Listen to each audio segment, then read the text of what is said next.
They say that the most important match is always the next one.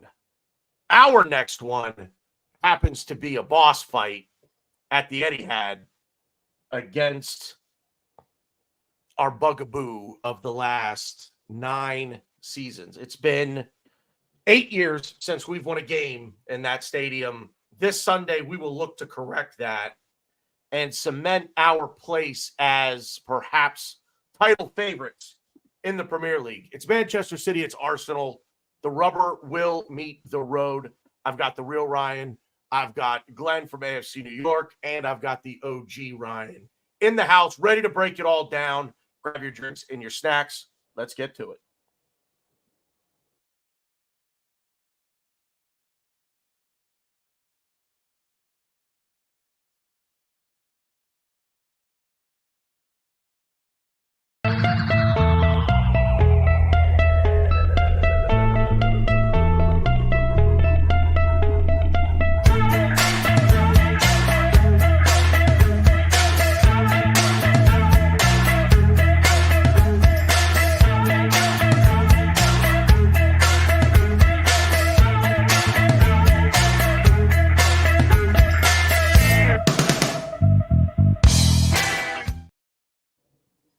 How's it? Welcome to another episode of Loose Cannons. It's a big one today, so we brought the full force with us.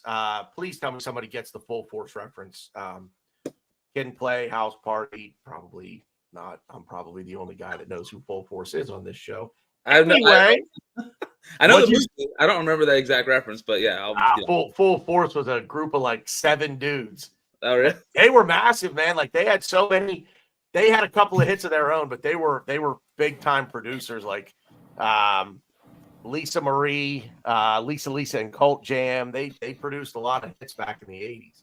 Yeah. They were the dudes with the Jerry curls and House Party. The big buff dudes in House Party. Oh, okay, yeah. And then the little dude that ran around with them, and there were like 5 other guys that were part of that group. Anyway, so the real Ryan is next to me. The O is below me, and setting out the weed signal as usual is Glenn. I'll be right there. I'll just go around the horn. Real Ryan, how are you? I'm good, man. I officially got nervous today, so that's Squeaky always bum fun. time. Yeah, a little bit. I mean, yeah, we'll get into it, but yeah, I'm good. But yeah, good. OG, feeling better? Yeah, a little bit. I'm excited. I'm excited for this game. I'm excited for Easter. Yeah, chocolate and Arsenal doesn't get much better than that. Chocolate Easter bunnies and Arsenal. What 2 combinations can you think of that go together better than those? I don't know. Peanut butter and jelly, ham and burger. I don't know. Glenn. Hello. Glad to be here. Glenn, AFC New York. I have a YouTube channel. I'm on Twitter.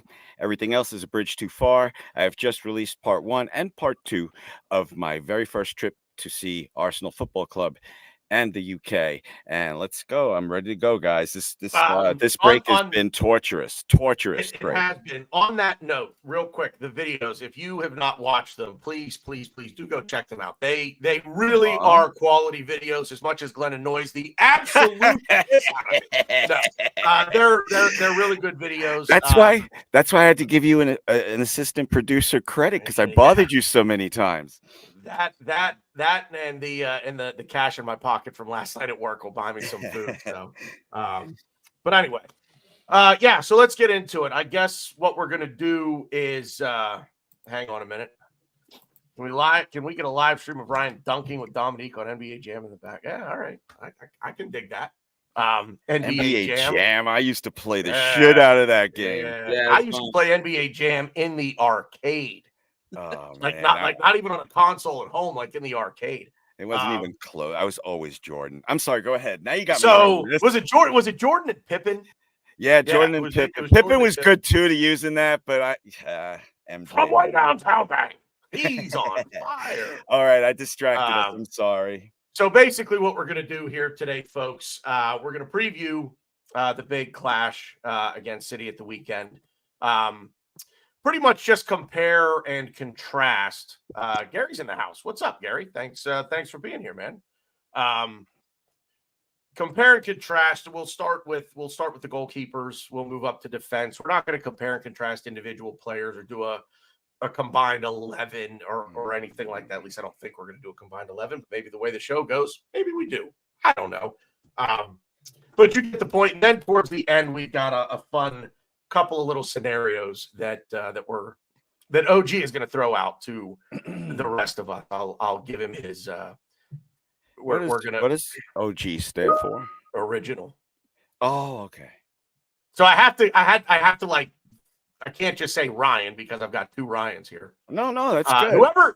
Whoever cast this show did a really shitty job. Just saying. But anyway, so yeah, I guess let's start with David Raya and Ederson.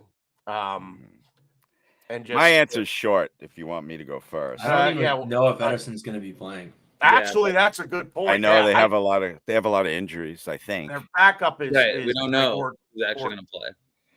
Yeah, all of a sudden, magically, everyone is going to get healthy for City. I know. Come Saturday. So can I just say, I'll believe it when I see it when it comes to injuries, because in the Premier League, one of the few things I hate is that managers just get in front of the press and lie all the fucking time. Yeah. So whatever. And when I complain about it, I get, it's just part of it, and I say no, it's not fucking pro wrestling interviews. Anyway, go ahead. What were you saying? About that just real quick, Glenn, is you're a hockey guy and they do the same thing. Yeah, but it's funny because they all have at least when it comes to injuries. But anyway, so a lot of problems, eh? Go ahead. Who's their backup? Is it Ortega? Why do you let Ryan throw a fucking steel thing across the railroad tracks? Let's assume it's Ederson and move on. And I was going to go first. Before Manchester City got Ederson, I saw him in the World Cup. I'm like, oh, man, Arsenal. I wish this guy would go to Arsenal. So I picked Ederson. I think he's better than Raya. Maybe I'm wrong. Hopefully I'm wrong. See, I'm done. Wow. Okay. Now for something completely different.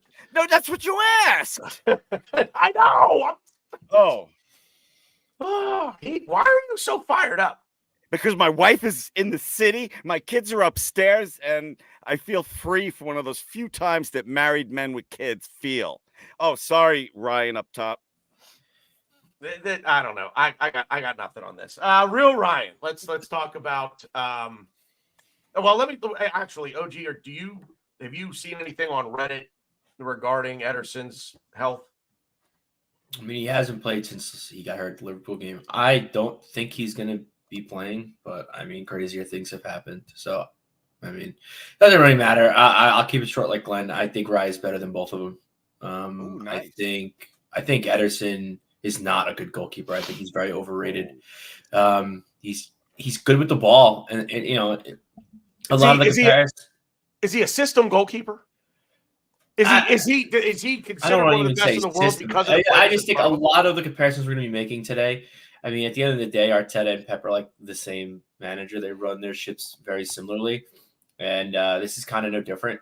I do think Ryan's a better shot stopper, and I think that's just where the edge is. I think they're both good with the ball. They both distribute well. I just don't think Ederson's a good goalie. I think he's decent with the ball at his feet. He can distribute. Actually, no, I take that back. I don't think he's that good. I think he's overrated with the ball at his feet. I think he's good distributing it though, as far as passing and his accuracy. But he makes a lot of mistakes with the ball, and he makes a lot of mistakes as far as being in the right position and shot stopping. Can I just say real quick, disagree. And I think that Ederson, what do you disagree with? That you say he's not a good goalkeeper. I don't want to argue the rest. No, I said he's overrated. I didn't say he was good. Oh, okay. Sorry. I don't think he's over. I'm sorry. I wanted to go quick so that Ryan could go. I think that he is Raya in 2 years. That's the difference I see between them. Interesting. I think Raya is actually a little bit better. It sounds crazy because Ederson's done it, and I don't want to be, look at what he's done. He's won the league, how many times. I get all that, but if we're just talking about this season, I think I feel a little bit safer with Raya. I think Ederson's got some mistakes in him this year, it seems like, and I think he's also gotten away with and the reason why he got hurt was another rash. He's scrambling, he's running out, he's not 100% sure on if he's sticking in a stick or twist. And I heard because he fucked up. Yeah, and he gets away with a lot of favoritism with those challenges that eventually they don't lead to penalties, where sometimes I feel like they should. So yeah, this season I feel a bit safer. Raya's got more clean sheets. He's claiming the ball in the air a little bit better. Just distribution. I mean, they're obviously very close. But yeah, I just feel, and it's crazy because I mean, Ederson has been amazing, over these years, but I'm taking Raya comfortably. I got to ask one question to you, Ryan. Is how much of it do you put to just they're in their current form? Because some of the things you criticized him about, Raya was doing just a few months ago, making dumb mistakes, and not all the time, but go ahead. And yeah, so the reason why I think Raya was making those mistakes early on is because I don't feel like he felt it was his team back then. I think he, Aaron Ramsdale, who everyone loves, is sitting over there, and I feel like he wasn't really 100% comfortable with, playing the way that he normally would. You're a little tight. I mean, this is just a little bit off topic. I think even Declan Rice was like that early in the season. Just, hey, I don't want to mess up what they've got going on. Like, I don't want to make a mistake. I'm just, kind of play easy, kind of. And I think that's how Raya was in the beginning too. I don't think he wanted to mess anything up. So now I think he's gotten ownership, and definitely now after the Porto game, I think he knows this is his fucking team back there, right? So I think he's just that confidence is why I think he is better and will be, for these next 10 games. You get the Family Feud good answer. I like that. BG, am I in the minority, or do you think that he's better than Raya? I am very much in agreement with the way that OG put everything. And I shouldn't have interrupted him because everything he said I think is spot on. I think he's overrated, but I think he's overrated because of the team in front of him. He just doesn't really have a lot to do most of the time. Yeah. He's serviceable as a goalkeeper. Like Ryan, like OG said, he's hurt because he fucked up. That's that's a fact. He is Brazil's starting goalkeeper, is he not? No, Alisson is Brazil's starting goal. Yeah. Is he the backup for Brazil? Yeah, I think so. They don't have their other goalkeepers like in the Brazilian national league. So he's not a horrible goalkeeper. I mean, if we looked across the Premier League and said, okay, name 5 better, I think we probably could, but name 10 better, probably not. So he does the job that he is there to do for the most part. I don't really think he loses them any games. I don't really think he wins them any games. But again, given the nature of the team that's in front of him, doesn't really have to. So in this moment right now, I would, yes, Glenn, you would be in the minority. I am taking David Raya. I would be honest. I'd probably almost take Ramsdale over him too. So I mean, I'm just, and if it's the backup, if it is Ortega, it's David Ryan. That's really not worthy of a discussion.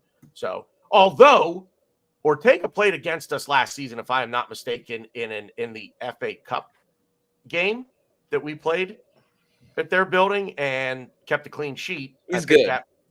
Yeah, he's not horrible. Yeah. But he's the backup for a reason. So, but yeah, Glenn, you're going to be in the minority there. I'll take David Ryan. Okay. So, but there's nothing wrong with that. Not that there's anything wrong with that.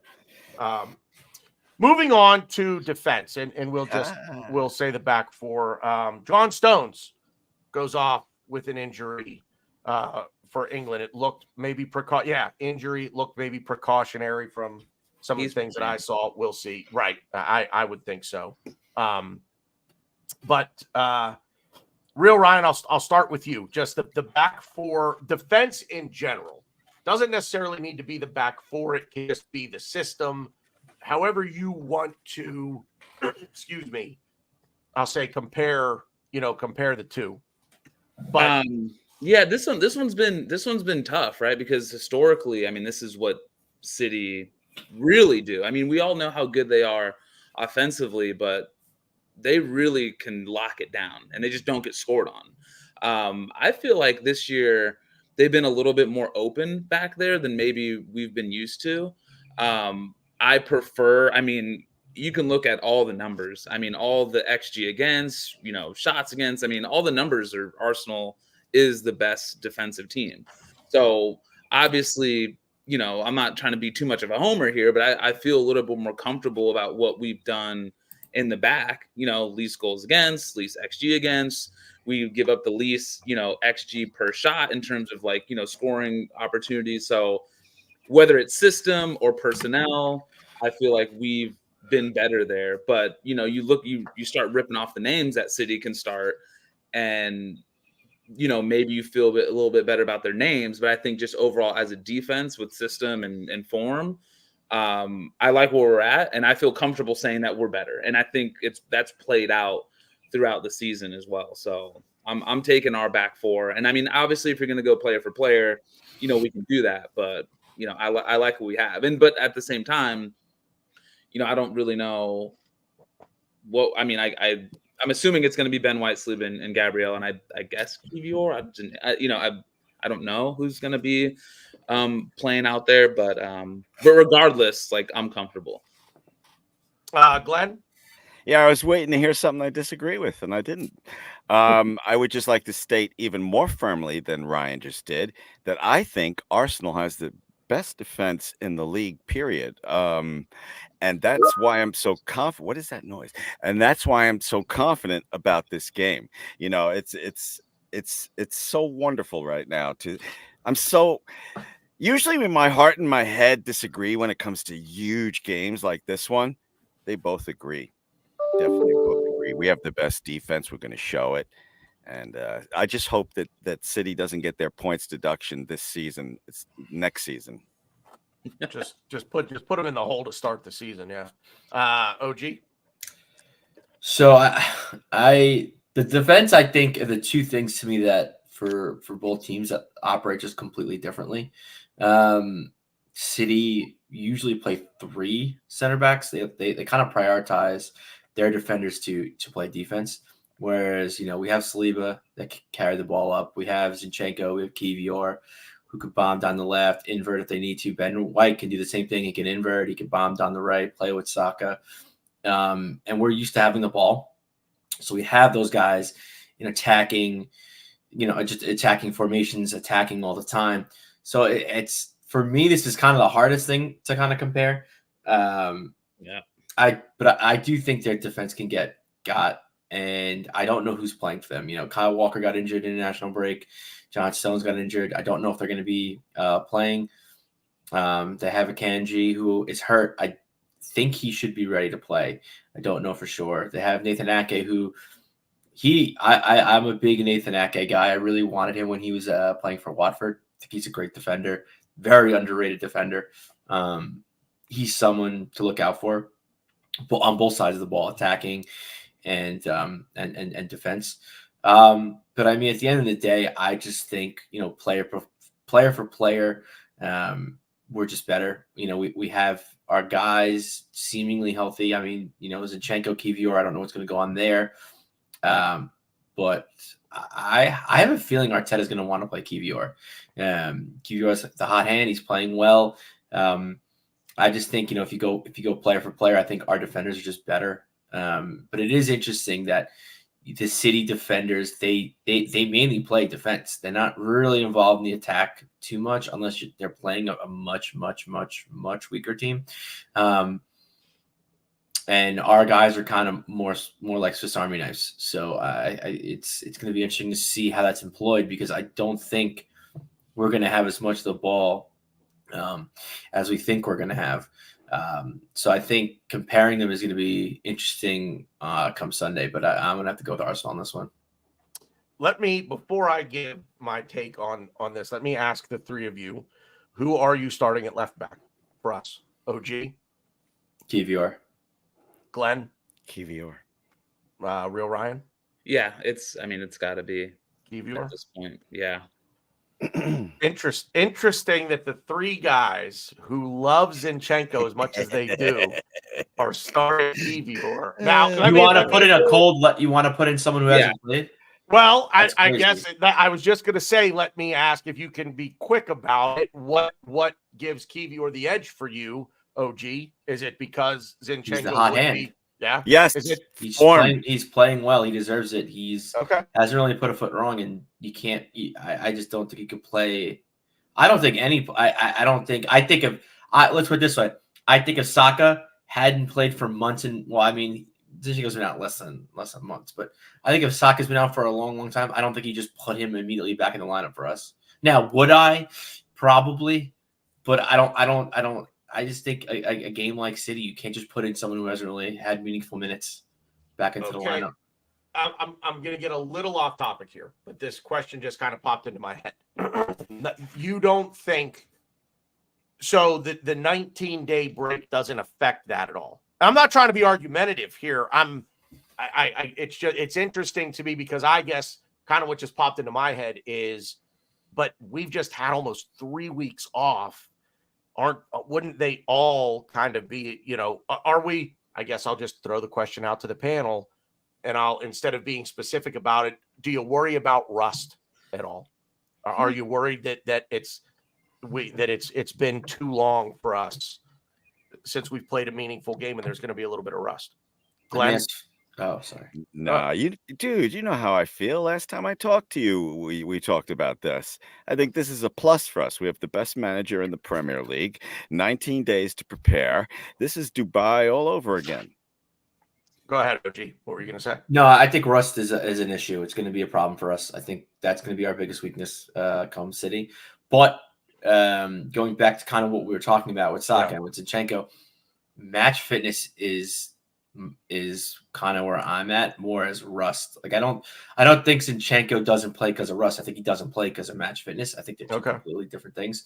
But yeah, we're notably, we're notorious for Dubai is kind of an outlier, but when we kind of don't have that like flow of games, and I'm not saying one game on top of another, because it's funny when we have one game on top of another, we actually tend to struggle as well. But the 19 days it's going to be interesting because players are away with their international teams and they're kind of doing different instructions, doing different things. Like even Kai Havertz, I was watching I watched the Germany versus Netherlands game, and Kai was he was their lone striker, but he was not really doing what he does for Arsenal. So it was very, very interesting to see, and it's hopefully these players can kind of change their mindset, almost like a light switch when playing for your club and playing for your national team.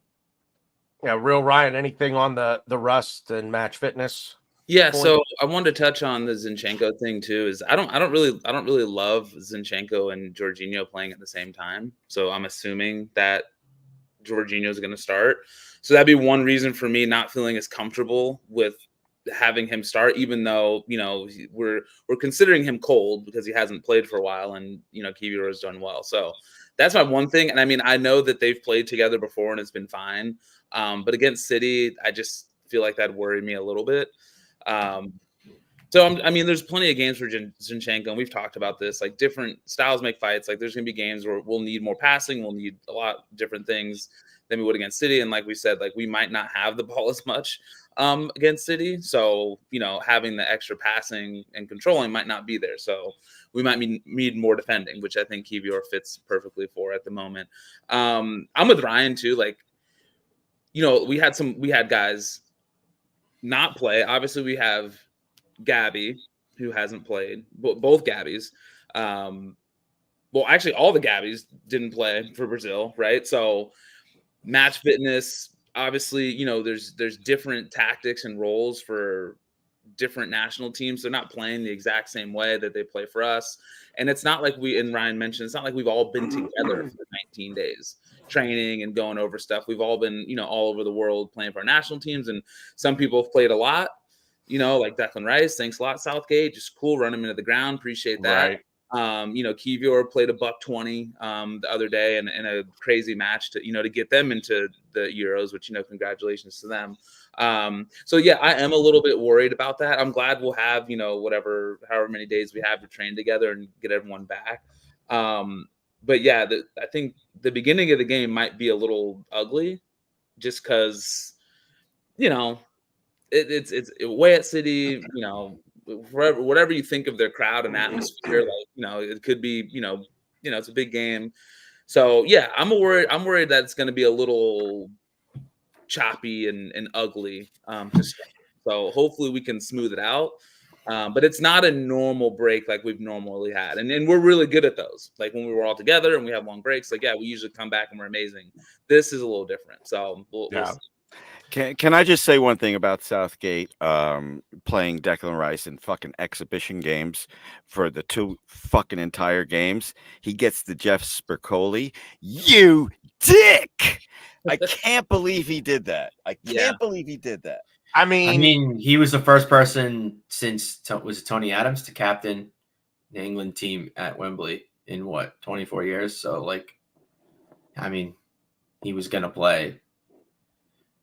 I mean, we know obviously he's gonna play. It just these are friendlies, No, I guess the moment captaining the team at Wembley, I think it's a big deal.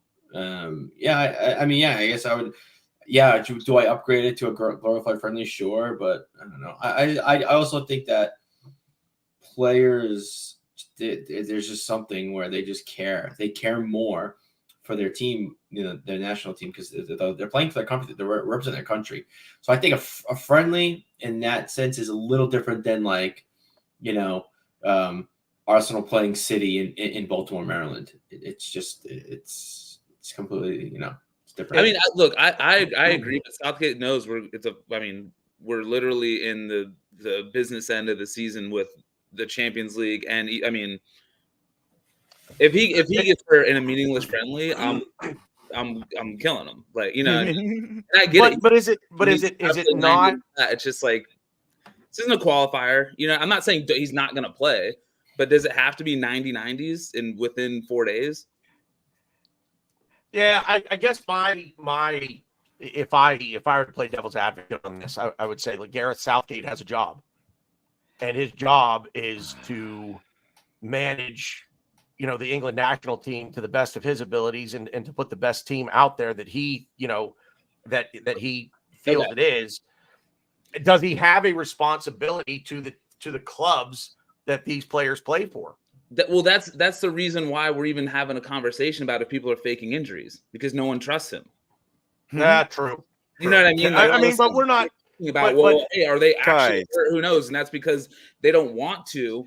Hey, if you feel anything, if a toenail breaks off, hey, just you're done. So that's the reason.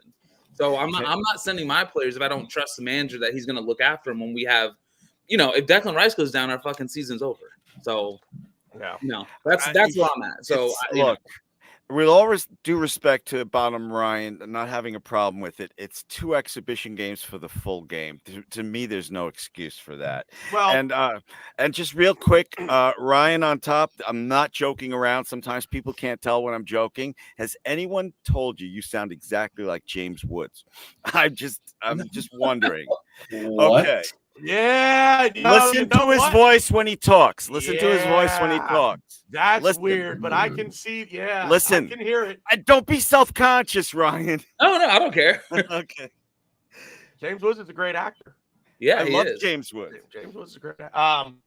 The thing for me on this, and we've kind of diverted from the course here, but real quick, it is an exhibition, maybe in theory, for England, but the teams that they're playing, they're trying to accomplish something, and I guess I don't like it. I am not trying to defend Gareth Southgate. I do not I don't like him as a manager for England. I really hope that he gets the United job and can just run them into the ground. I hope that happens. Lord, can I just say something real quick? I went to get bagels the other day, and a young woman was dressed in a Manchester United jersey in front of me. It was Jersey Day or something. I didn't know about it. No, it was wear your ugly shirt day. Oh, is that what it was? Yeah. Anyway, she says to the bagel guy, yes, it's wear your Jersey Day. I love United. And it just came out of my mouth. I just said, oh, tough season. No, I just said, oh, tough season. And she laughed. And both her and the bagel guy, both at the same time said, yeah, tell me about it. And all three of us laughed. I thought it was hysterical. At least she had a sense of humor about it. Yeah. I didn't say it mean like, man. Yeah, tough season, bitch. I didn't say it. I said, yeah, tough season with a smile. Would have been a lot funnier if you'd have done it that way. No, it wouldn't have. Anyway, I guess the only thing I'll say with Southgate, and I mean, I see this, it's all over my Twitter timeline with the way that he manages the team in these exhibitions or these friendlies or these sort of meaningless games for England. But again, he has a job to do. And I don't know that he's beholden to the managers of the clubs that these players play for.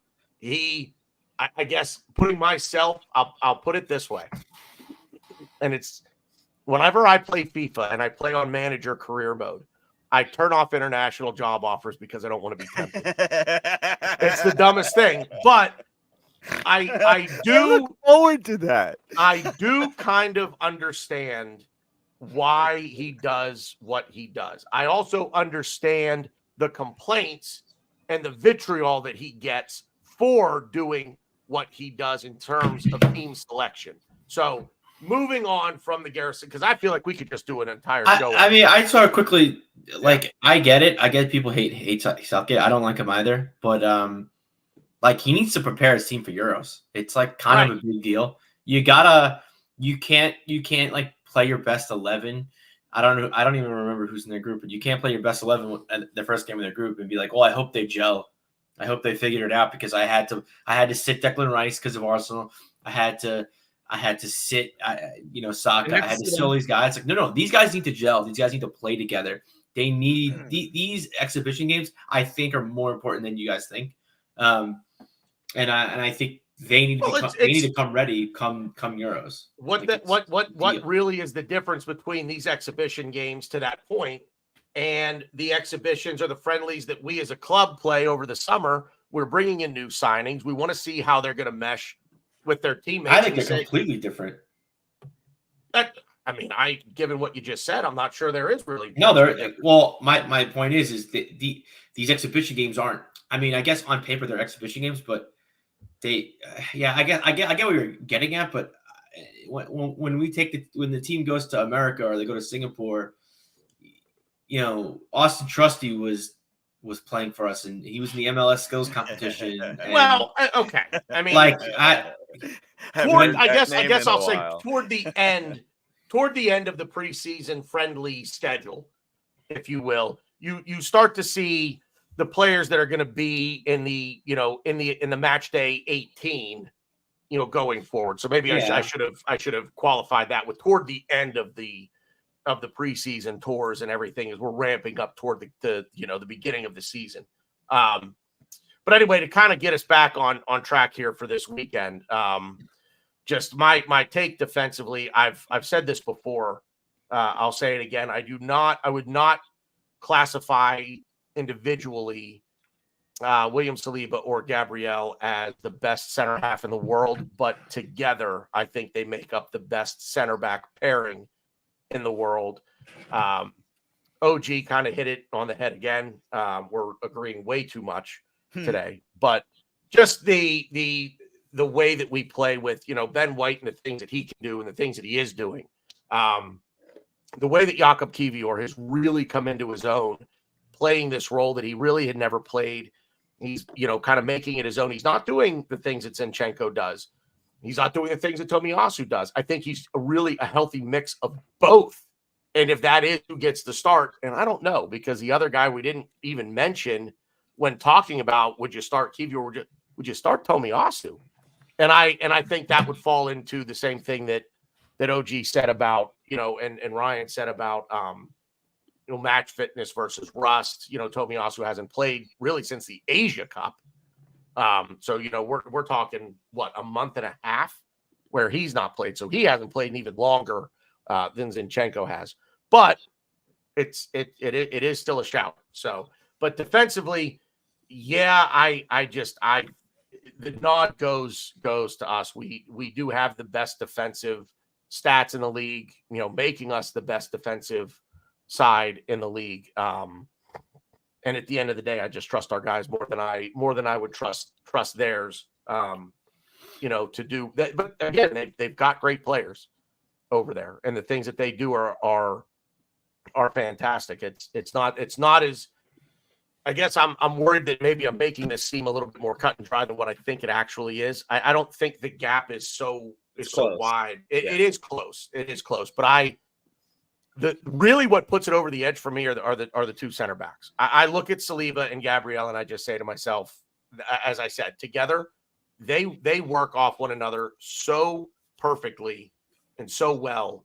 They are the best center back tandem in the world, hands down. And I would even go so far as to say, even if you included international teams in that, I'm not sure there's a better center back pairing in the world in any degree, at any level, than those two together. So the nod for me, yes, goes to us. This is where it gets interesting, I think, and I'm very curious to hear what you guys have to say on midfield. Was on The Athletic, I believe. I'm not sure who wrote it. It might have been James Nicholas Gunner blog that put it out. But the reason, or no, it was not. It was Adrian Clark, a little bit of a homer, Arsenal guy, but it was on the Premier League website. And it was an article basically comparing the midfields, but saying why our midfield is on par with City's midfield. It was a good article. Again, a little bit homer-ish, if you will. But I'm very curious to hear what you guys have to say. OG, I'm going to start with you on the midfield. Yeah, so I think this game's I don't know if it's going to come down to this, but I'm going to be really interested to see if Jorginho plays. I think it would be a really big mistake if we play Jorginho on Sunday.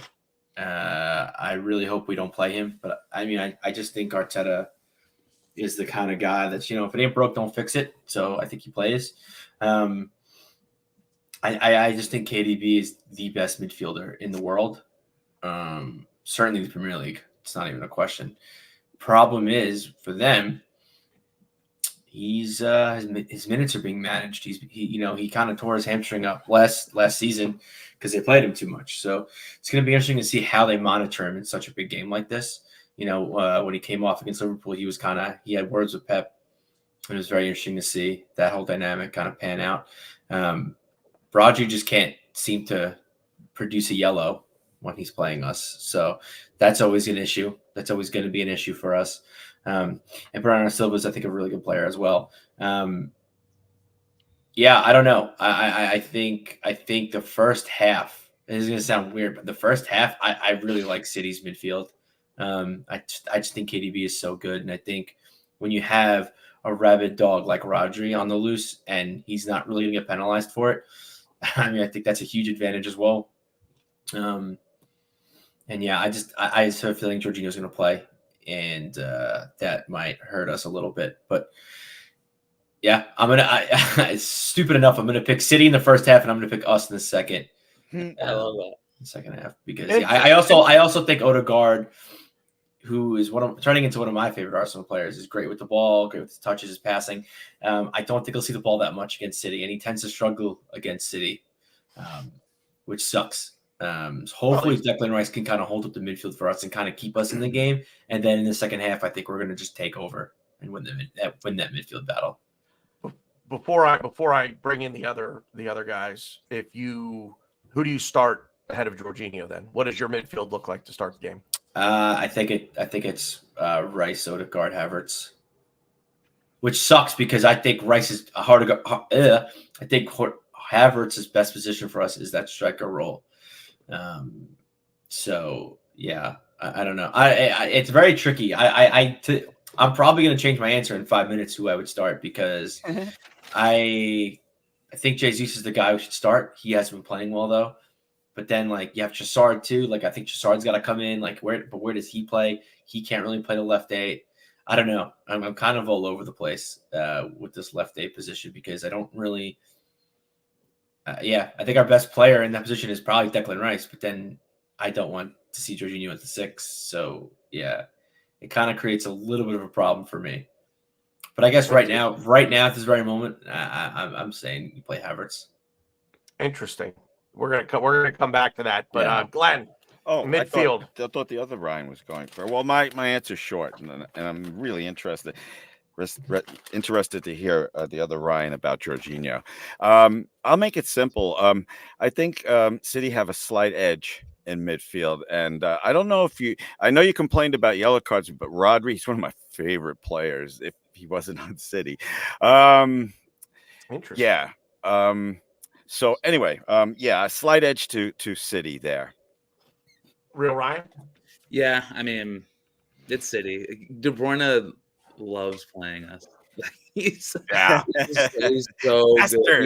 I don't know why he hates us so much, but he really turns up when he has to play Arsenal, man. Like, he's so good. And I just remember, the last time, that we played them and they played those 2 6s and De Bruyne was just slipping in behind and Partey just couldn't stick him for love nor money. And he became a big problem. But to OG's point, he's not 100%. I mean, we know that they obviously, both teams obviously have a lot of games left. So, and this is a big one. And I don't know, and his minutes have been managed. Like, he's been benched, he's been not started. I'm assuming he'll start in this game, but they've been keeping an eye on him. So I don't know if he's, full go right now, which is obviously a good thing for us because when he's 100% and he sees Arsenal, it's big trouble. Rodri, I mean, he's amazing. I mean, that's who I feel, Declan Rice is the closest to. He has a way to go. I don't think he's as good as Rodri. And then, I don't know, is it Bernardo Silva? Is it Kovacic? I don't really know who's going to be that third midfielder. And Ryan has the same things that I've been thinking about the last couple of days. It's, we're having an issue with who we're going to actually play there. Cause I'm with him. It's like, Jorginho's been playing great, but gosh, I just don't feel wonderful with him starting, considering everything we have to go against with City and what they have in attack. And I can just see him, gambling on a tackle and just them getting in behind and just not being able to catch up. And, that's just a really scary thing to think about.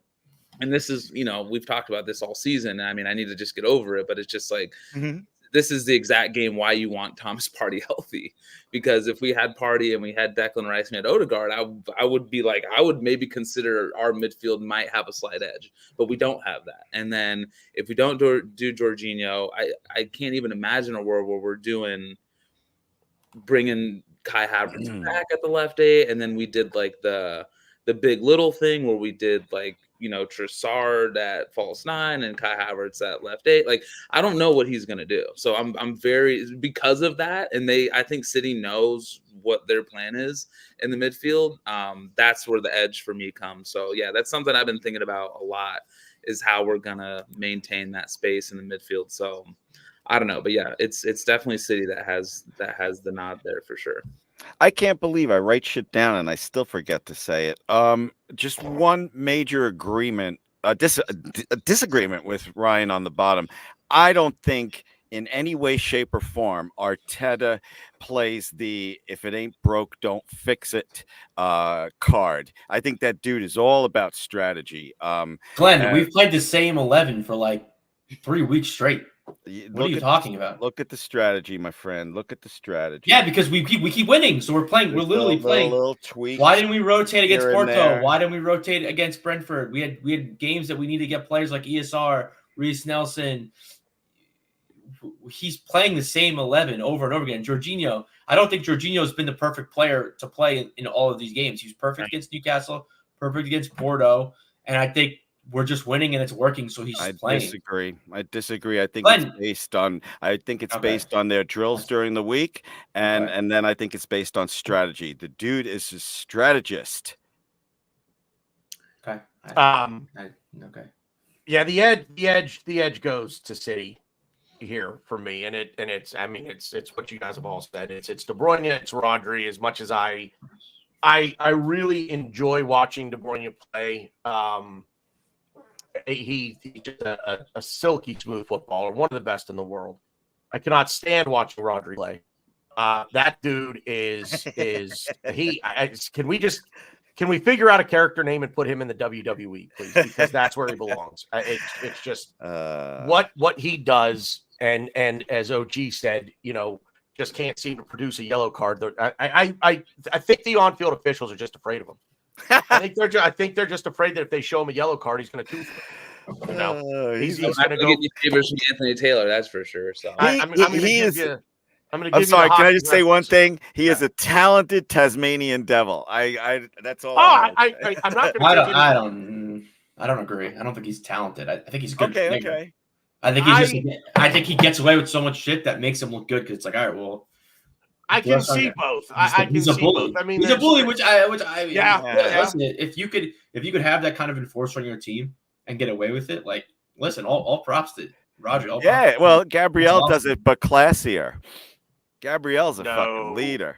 No, but Rodri's not. That's not what we're saying. I mean, I thought you were talking about a leader. I'm sorry. No, no. Talking about like how he plays. Okay. He's reckless. He's going to maim someone.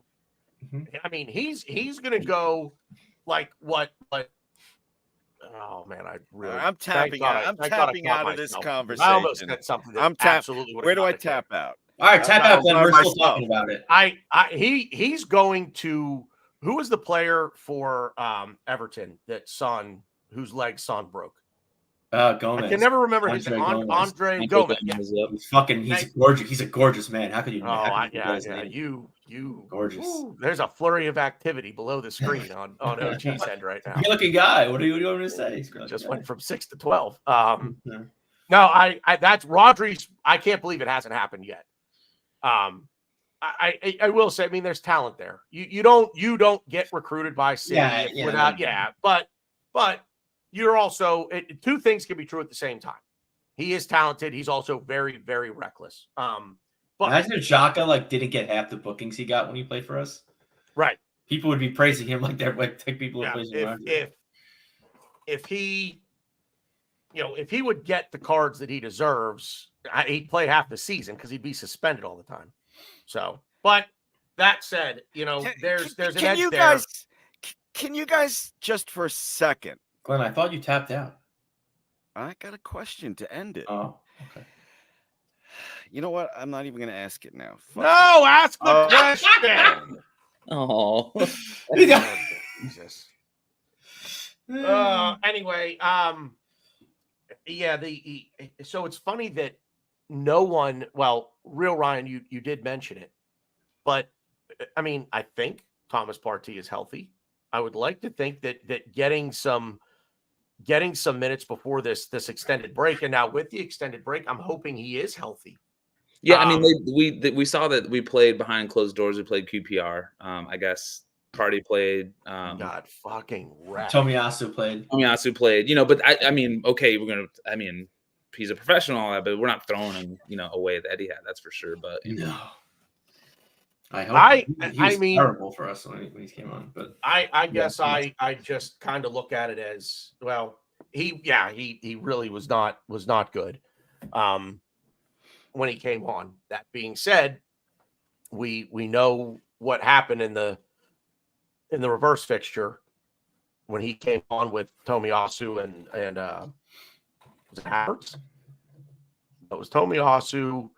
Anyway, we know how that played out. Right. I mean, he put the ball in to So I agree with not starting Jorginho. The problem is who do you start in his place? Because I don't agree with Havertz playing in the midfield. He's been playing so well. No, I know. That's why I don't know what you do. He's been playing so well in that striker role for us. I think Arteta will honestly. I think he's going to start Jorginho. Gun to my head, I think he starts Jorginho. I think he will too. Yeah. And I don't like it. I don't hate it as much as I think you do, OG. But my fears are the same. I just don't think I'm afraid of it as much as you are. this is a game that he just like be smart. Just Can don't play with reckless abandon. Don't try to be a hero. Just play smart. Just make the smart play, and we'll be fine. So Glenn, you're trying to jump in there. I just wanted to say I believe it's a fool's errand to try to predict what Arteta would do.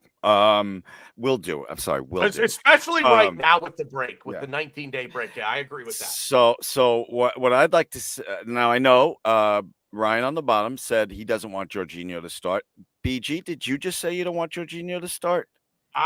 It's you, not Arteta, you. And Ryan, while he's thinking about it, do you start Jorginho? Not what Arteta's going to do. Do you start him, James Woods? Yeah, I'm yeah. Answer the question. I'm doing it. I don't feel comfortable with it, but yeah, I mean, considering what we've done with him playing, I mean. Okay, what? That's not a. There's no wrong answer, guys. No. I know. I guess I'm just saying that I don't feel comfortable with the alternative of what we would do if he does not start. So for me, like, I'm starting him. Where is Declan Rice's best position? Real Ryan, the 6 or the 8? Right now. 8. I don't know. It's hard. Go ahead. I love seeing him get forward. I really do. I mean, right now it's 8. I mean, because he's been amazing. OG? 8. He covers more ground. He does more things. He's a part of the attack. He's a part of the defense. Yeah, it's definitely he's so good. It's the 8.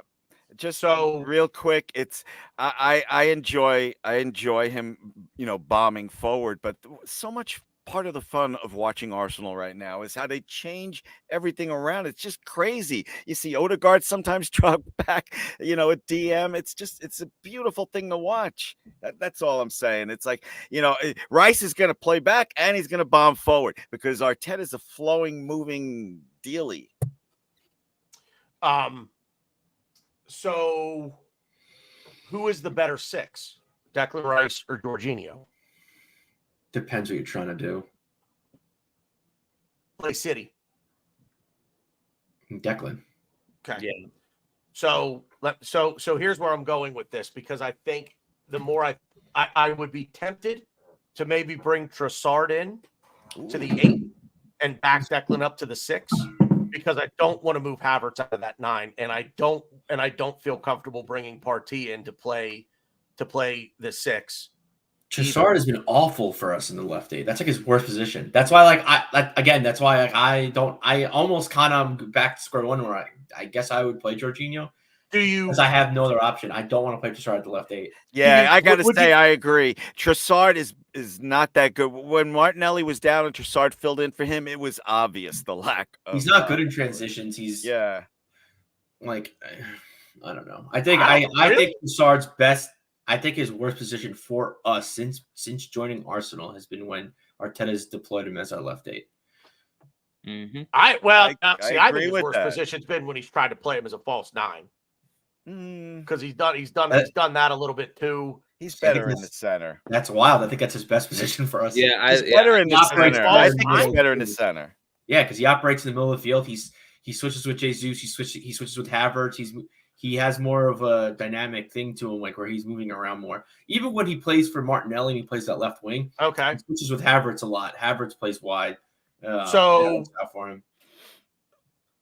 I mean, I'm just thinking here. Would you throw him in? And what do we say about Zinchenko? It's left back on paper, right? You've got it. You're writing in a position for him, but he's not really playing that. So, do you throw him in there and say he's the number 9 and Havertz is the 8, but you're doing everything you just said. They're interchanging, they're moving around. It is the pinwheel of death, right? Or pinwheel of K, whatever phrase you coined back in the day, OG, with Saka and Martinelli and Jesus, and now you could throw Havertz and Trossard into there. They're all just interchanging, really more on the left side than the right, because you're going to get Odegaard and Saka on the right. So I don't know. I don't trust Jorginho in this role. gun to my head, I'd probably start him. Yeah, because I think what we've seen too is, Jesus has struggled against their center backs. Like the only people that have really given them problems is when Havertz is up there. So there's no way that I'm putting him anywhere except having him play 9 so he can actually frustrate their defensive line. He did it against Liverpool. He can do it against City. If we start getting cute and putting these little guys up against some of these monster center backs, I don't think it's going to be pretty for us, honestly. And I know we do, we switch him and all that, but it's just more straightforward if Jorginho's there and we can cover his, defensive abilities and just keep Havertz where he is, put Declan Rice at the 8, Odegaard's obviously on the other side, and I'm more comfortable with that than trying to get cute with, well, where do we put Trossard and what's his best position? And he hasn't been good here, but he's kind of good there. And maybe we could do that's just doing too much. We've been playing with Jorginho back there. It's been fine. We've won games, like good. I just do really feel I really worry that De Bruyne would just overrun him in the midfield. And you worry about that, and that is a legitimate concern. But when I think of Jorginho, I just think of some of the passes he's made the last few months, and I'm just like, no, I want that against City. As much as I'd like Partey's physical presence in there, I want Jorginho to start. I also love Saka's goals. I want him to score those goals that he's been scoring all season against City. I mean, we're not going to have the ball like we normally do. Jorginho is not going to be a factor in this game. I don't think if he plays. I hope I'm wrong.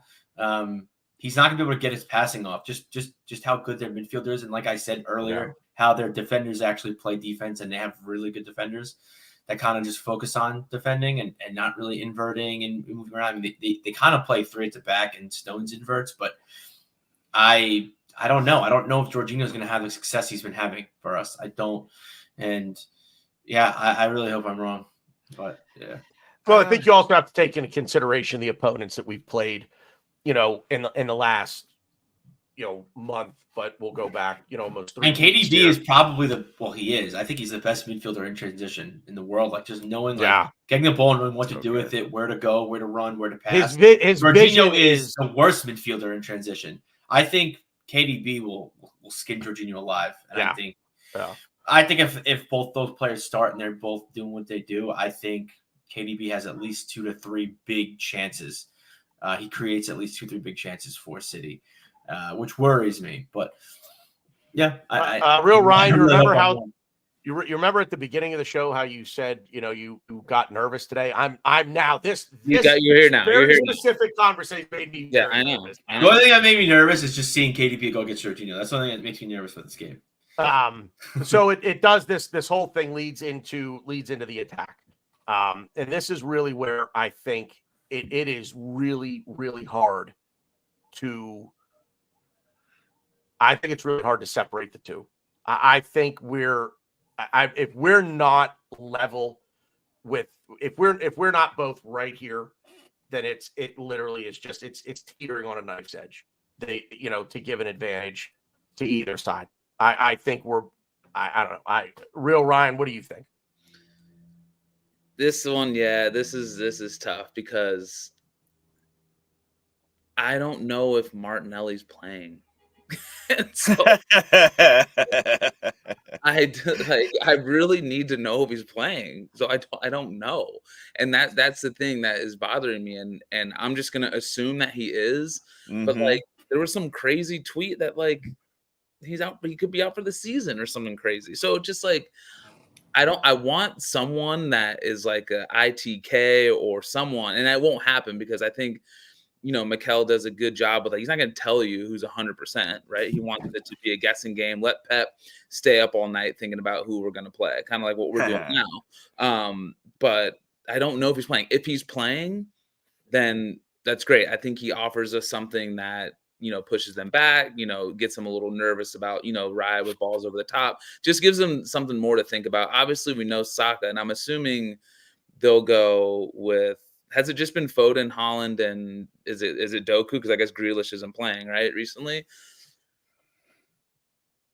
Yeah, it's either Doku or what's his Alvarez. Oh, Alvarez, yeah, that's it's true. It's going to be interesting to see who they play. If I'm City, I'm playing Doku, but I wouldn't be shocked if they played Alvarez against us.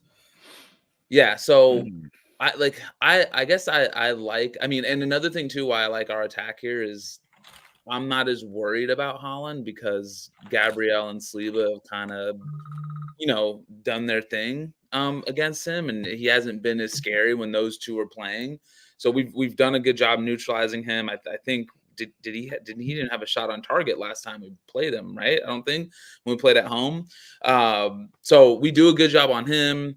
I think Foden's awesome. I really do. He's an excellent player. But I still prefer Bukayo, obviously, on that side. And then I mean with Martinelli, if he's 100%, hopefully, and he's playing, I feel good about what we can do in attack. And obviously we've spoken a lot about what Kai's done recently, and he looks unbelievable. Confidence, goals, the whole thing. So it's tight. I mean, I know that like this is an Arsenal podcast, and we love our attack more. I'm sure a lot of people are going to say that they would prefer Cities, and I wouldn't blame them for that. But I think if we can get Saka and Martinelli plays and Kai Havertz, I'm feeling pretty good about what they've done.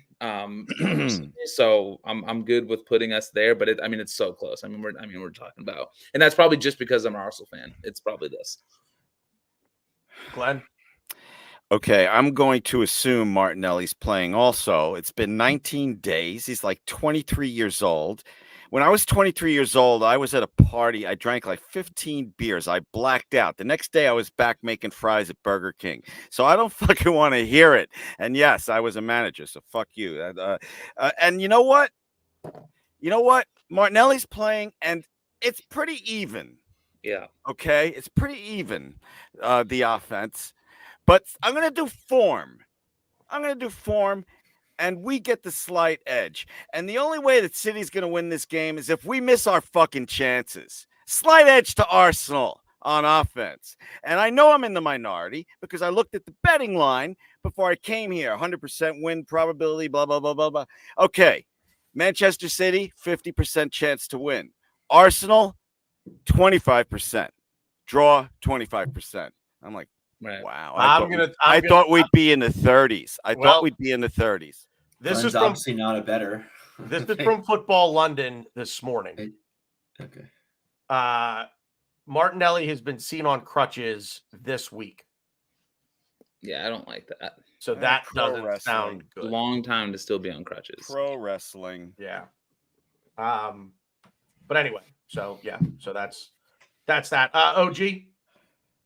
I'm gonna cheat a little bit. I think we played Haaland twice this season. We bottled him twice. I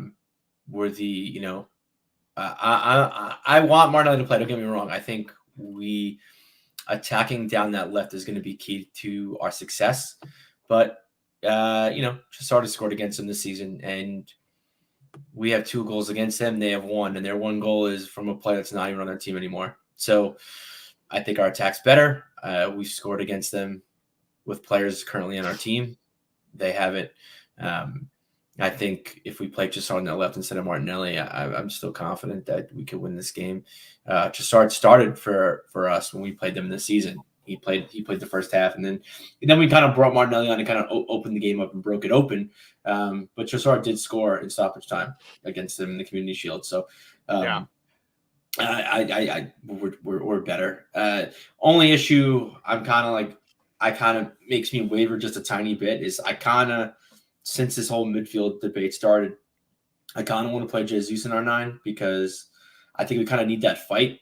Mm-hmm. We need his help to kind of win the midfield battle in the first half. I think his won't die attitude, I think, will help us. I think he'll win some fouls for us in the midfield. Hopefully he can get Rodri booked early. I think just his sheer will can kind of keep us in this game. So that's why I kind of want Havertz at the 8. Yeah. And not Jorginho starting, and then have Jesus play striker for us. But if we don't have Martinelli, it's I don't know. I don't know if I would do that now because of Trossard just needing the middle to operate. And I know he can switch with Jesus. Jesus can play the wing, and he can operate in those positions. But I don't know. I think right now based on what we have, I lean us just because we've won and we have the guys on the team that have scored. But it's going to be tough if we don't have Martinelli. And based on me wanting Havertz to play the left 8, I think we have to play Jesus. And I don't like what I've been seeing from Jesus lately, but I just think his sheer just will hopefully can be the deciding factor in the game. BG, before you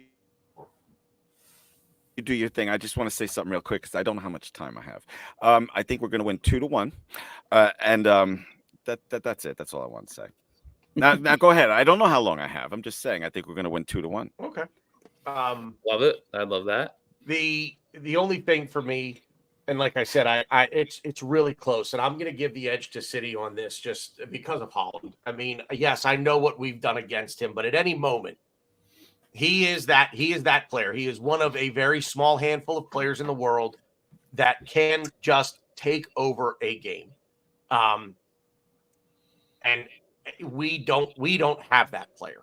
That's what this squad is missing right now, is a player like that can just put everybody else on his shoulders and say, I'm done now. Like you're all fucked. Because now you pissed me off, and now now you're all screwed. And I don't think Haaland has that mentality. I think it's the one thing he's missing. But he has the ability, and that's why I would put them ahead of us. I think depth-wise, we're probably in a better position than they are if we're fully fit, fully healthy, all guns blazing. I think we're better. We have better options to bring off the bench, but you put Haaland in there, and I think he gives them a slight edge in terms of attack. I mean, is anybody going to sit here and say you wouldn't want him to play for us? I mean, my no, God, not at all. If he played here, I mean, we would win the Galaxy. So, moving on. Wait, can I just say one other? Because I want to end agreeing with Ryan on the bottom. I really would like to see Jesus start also. And in my 2-1 prediction, Arsenal victory, if Jesus starts, I say he's going to score a goal in the game. Okay, guys, I have to go. I'm sorry. My wife's train comes in at 5:45, and I got to do shit upstairs. So it was a pleasure. Ryan's, BG, everybody watching now, everybody watching later. Love you. See you, man. All right. That was actually a good exit. It was a good exit. Moving on to coaching, managing, whatever, just basically Arteta versus Pep. Real Ryan, I'll start with you. I mean, it's Pep's. I mean, Arteta's Pep's understudy, man. Pep's incredible, dude. He's probably the best coach ever. Seriously. I mean, obviously he's had, big teams and big budgets and all that, but dude, he's sick. I mean, I love everything, what he's done and some of the tactics and ideas that he's brought, to the league.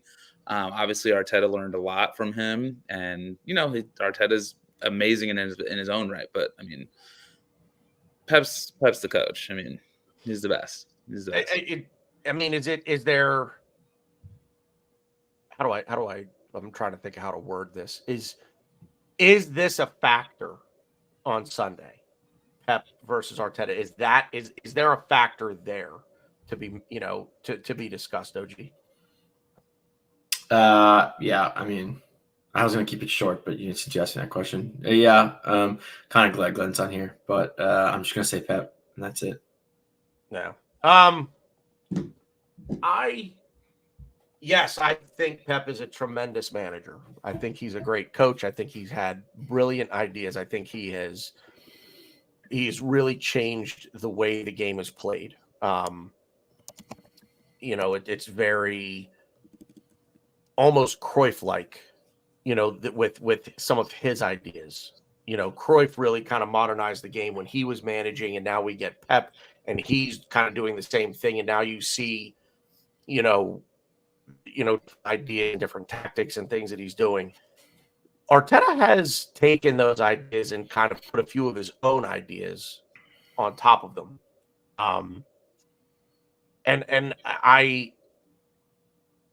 Pep is the better manager, the better coach right now.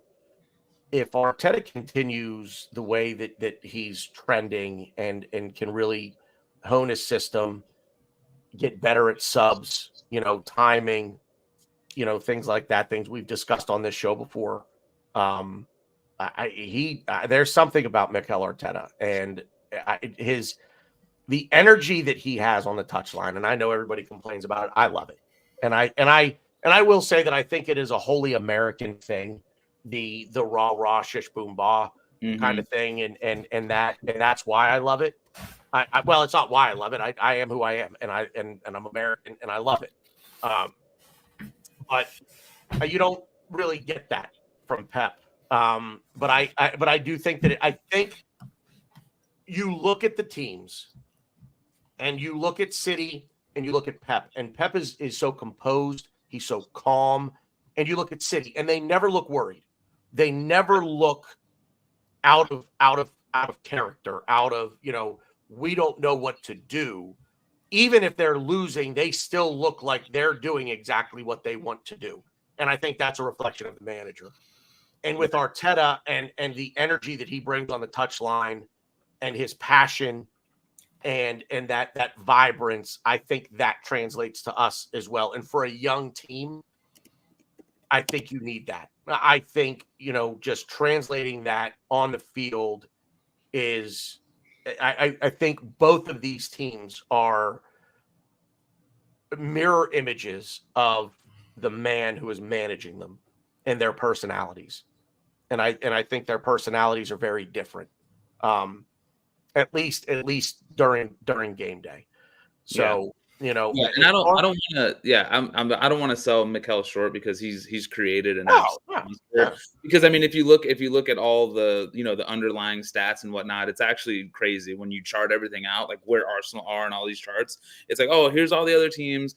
Oh, here's City, here's Liverpool. Oh, here's Arsenal. You know what I mean? Whether it's XG against, whether it's, the defensive numbers. And I mean, there was like the clip, there was a, like a mixtape doing the rounds, when we went on the, on that streak right after Dubai. It's like there was like 3 shots at our goal.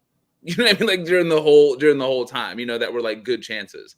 And so it's just like, it's crazy that that's where we're at now, where, we weren't used to being so incredibly stout defensively. Like we just don't give up opportunities, really anything. So he's really done a great job there. So yeah, I don't want to,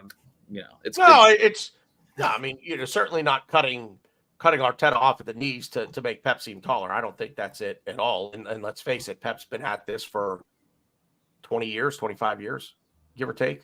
He's been managing. So 20 years, maybe. But Arteta's been doing it for 4. So it's crazy.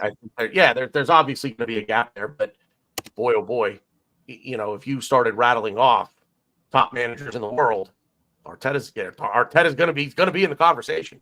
Yeah, despite the haters, and I don't agree with everything that he does, but he's up there. There's no doubt about that. Are there any intangibles in this game that you guys see that would give either side an edge?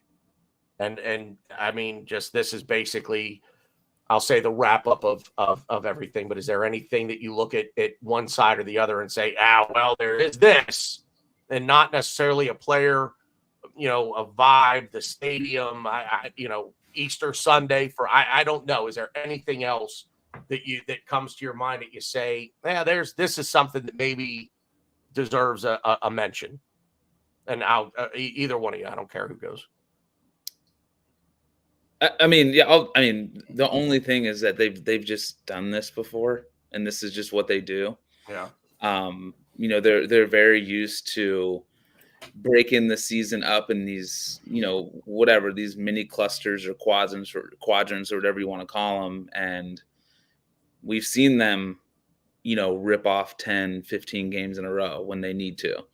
So we haven't done it yet. And that's the only thing. It's just the experience thing. And, we're dealing with Champions League 2 and all that. It's just that they've just been here, and they probably just are just more comfortable with everything on the line than we are yet. And it's remains to be seen. A win And if we can get one of these, whether it's the Premier League or the Champions League, under our belt this year, if we win one of them, we'll see that, that same experience be a big plus for us, like as we move forward in the year. So they've had a lot of these big moments, and they've done well and won the games that they've needed to. So just the confidence in knowing that, like, yeah, guys, like, it's a big game at our place. Like, we probably need to win it, can't lose it, but we've done this a million times before. So, yeah, much of the same, kind of thing. I think that's the only thing. I mean, everything else is whatever, but that's a big one. Yeah. Anything OG to add? I mean, the game's at the Etihad. It's not at Emirates. Yeah. I don't know, city or home. At the Etihad is a ref, which I think is more probably better for us, but I don't know. No, nothing crazy. Yeah. All right, OG, you're up. So the two scenarios that you would mention to me, I'm going to turn it over to you. Yeah. I mean, I guess we're going to break your hosting cherry now. Not really a host. There's just two questions. The first one is, would you guys rather win this game against City but lose to Bayern in the Champions League tie, or vice versa, lose this game against City but you're guaranteeing we're getting past Bayern? Who do you want to go first? You want to go first? I don't. You go first since you have nothing to prepare. I did. I am taking the win over City, and the win over. I'll try to be as quick as I can. Number one, beat Bayern, and that's great. We get to the semifinals of the Champions League, and who awaits us? Real Madrid or Manchester City? And let's face it, probably going to go out there. We talked about this last week on the bracketology show over 2 legs. I just don't know that we have enough to topple either of those clubs over 2 legs. In a one-off, if we met them in the final, different story. I don't think we have enough, and I think we go out at that stage. We go out in the next round anyway. But I'm going to take the win over City because I do think that if we could beat them, the momentum and the confidence that would give this club, and we are playing basically for the next 4 weeks, we are playing a game at the weekend and in the midweek. And we have a schedule. We don't get more than a 3-day break starting Sunday. We play Sunday. We're playing every 2 or 3 days till the end of the month.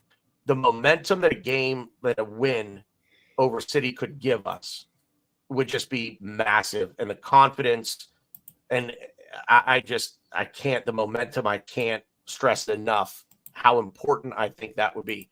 Not saying that beating City would win us the league, but I think for momentum, for confidence, it would be absolutely huge. And doing that, and if we go out against Bayern, it does free up the schedule going forward because beating them and going forward ensures the every 2 or 3 days we're playing is going to continue for another 2 weeks. And we basically would play every 2 or 3 days now till the end of the season. We'd get a 2-week break between the end of the season and the well, if we were to somehow beat City or Real Madrid, we'd get a 2-week break between the end of the season and the Champions League final. But I'll take the win over City, and even if the loss against Bayern does come, which I'm not hoping for, but clearing up the schedule a little bit, unmuddying the waters, so to speak. I don't know that it would necessarily be a horrible, horrible thing. So I'm taking the win over City. Wow.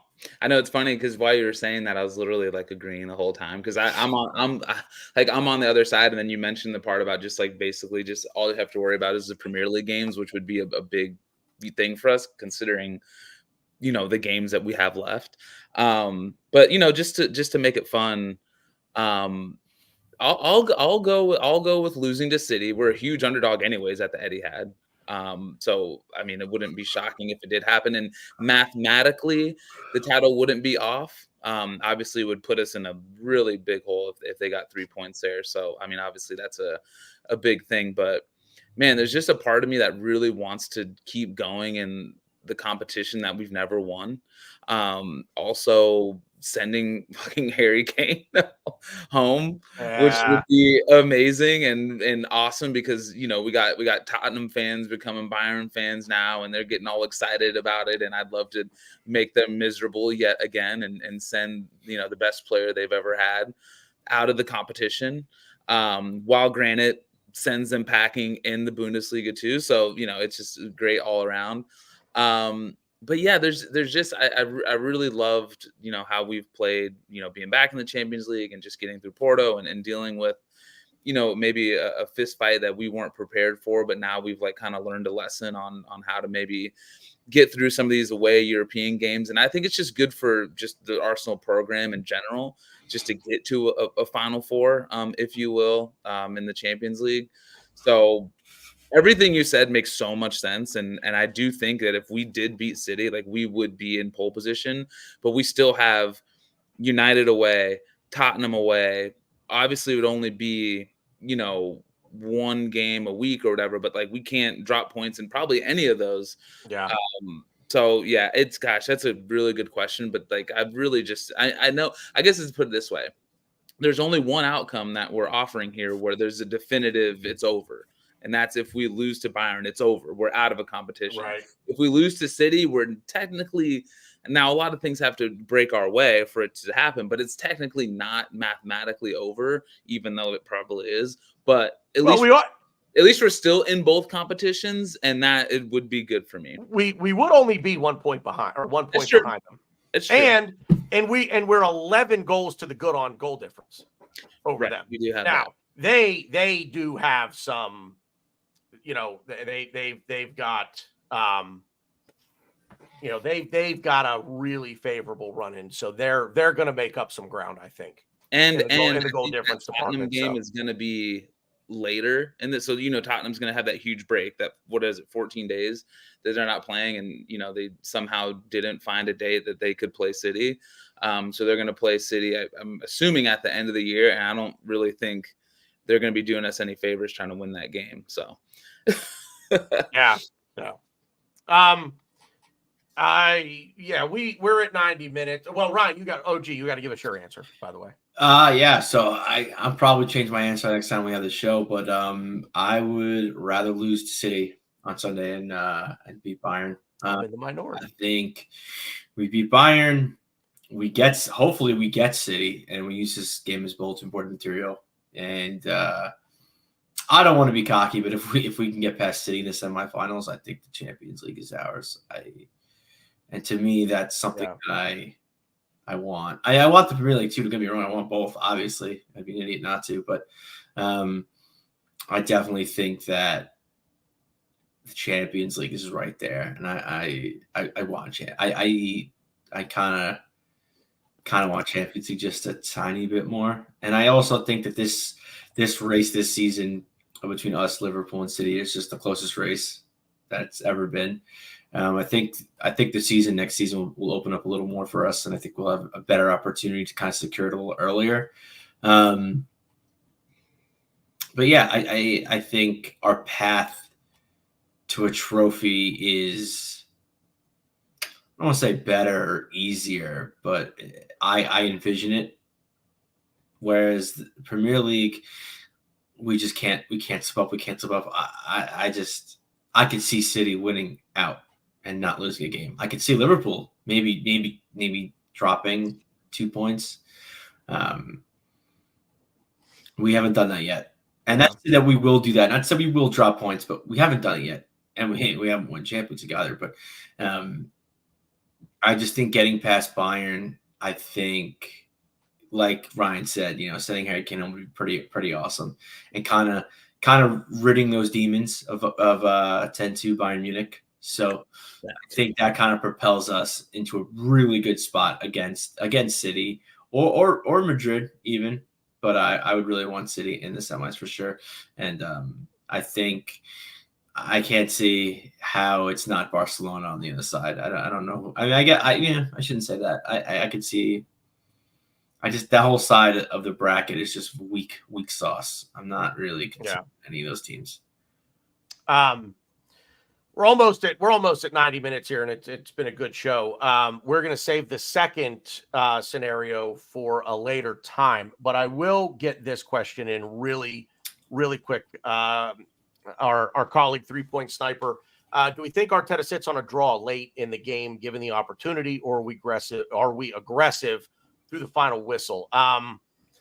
It really is kind of context dependent for me, how things have gone to that point, but I have to think it's going to be a very evenly contested match. It can just come down to a world-class play to score a goal or a mistake somewhere at the back to score a goal. But if it's late on 75, 80 minutes and we're level, boy, to walk out of there and get on the bus with a point, share the points, and maintain the 2-point advantage in the table is not the worst thing in the world.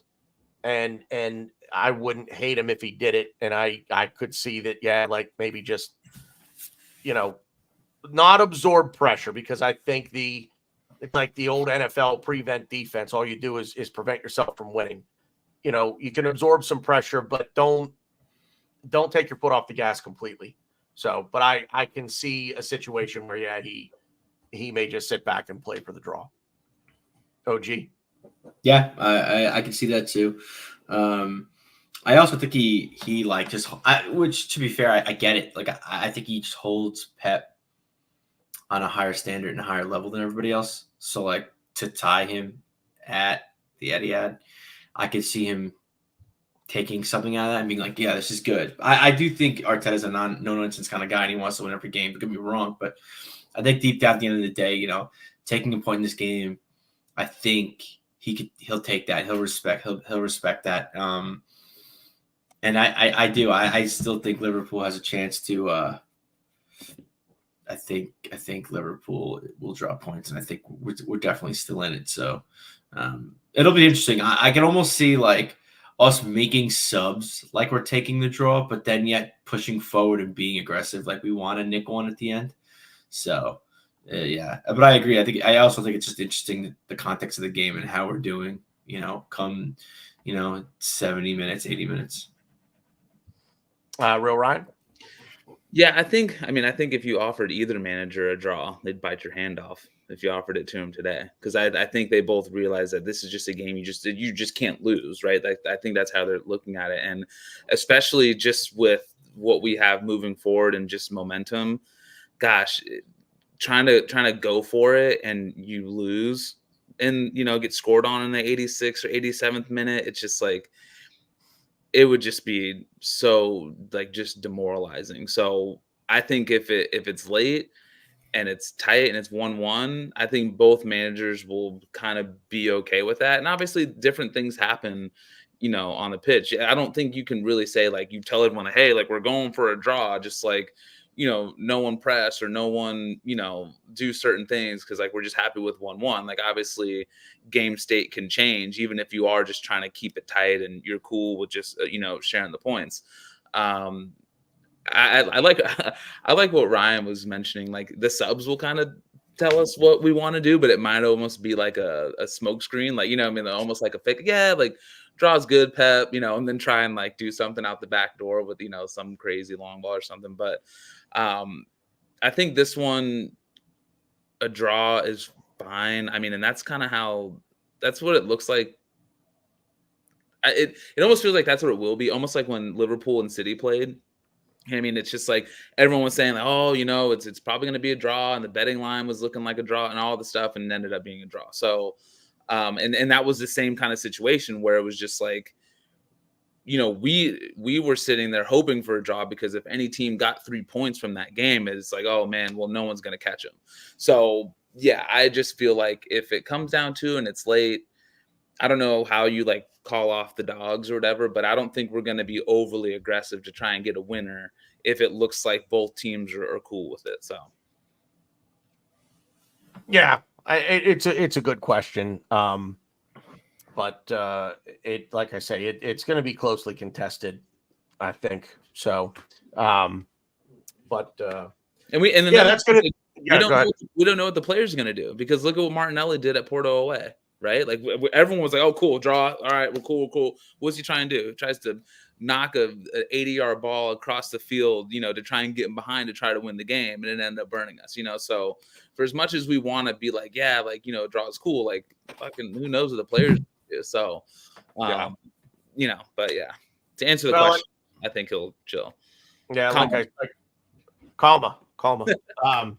Yeah, like I said, if either team is going to win this game, I really do think it's going to come down to here a world-class play on one side or the other, or a mistake on one side or the other that leads to a goal. So, yeah, that's it for us. Excuse my yawning. Oh my, it's been 6 days in a row for me, so I'm looking forward to some downtime tonight, gentlemen. Thank you very much. Thank you, Stan. Tom Lusty jumped in there. Jackson, 3-point sniper. Thanks for being in there, buddy. Bronx Gunner.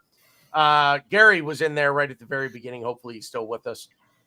Erwin Blanc was in there as well. Thank you, everyone in the chat. Thank you, everyone who's watching live on Twitter/X. Thank you, everyone who will catch us on the replay. Please drop a thumbs up if you're on YouTube. Drop a thumbs up on the video. Make sure to subscribe to the channel. Hit the little bell icon so you always get the alerts when we go live. You will never, ever, ever miss an episode. For the Real Ryan, for OG, for Glenn, it has been good footy talk. We will see you out there.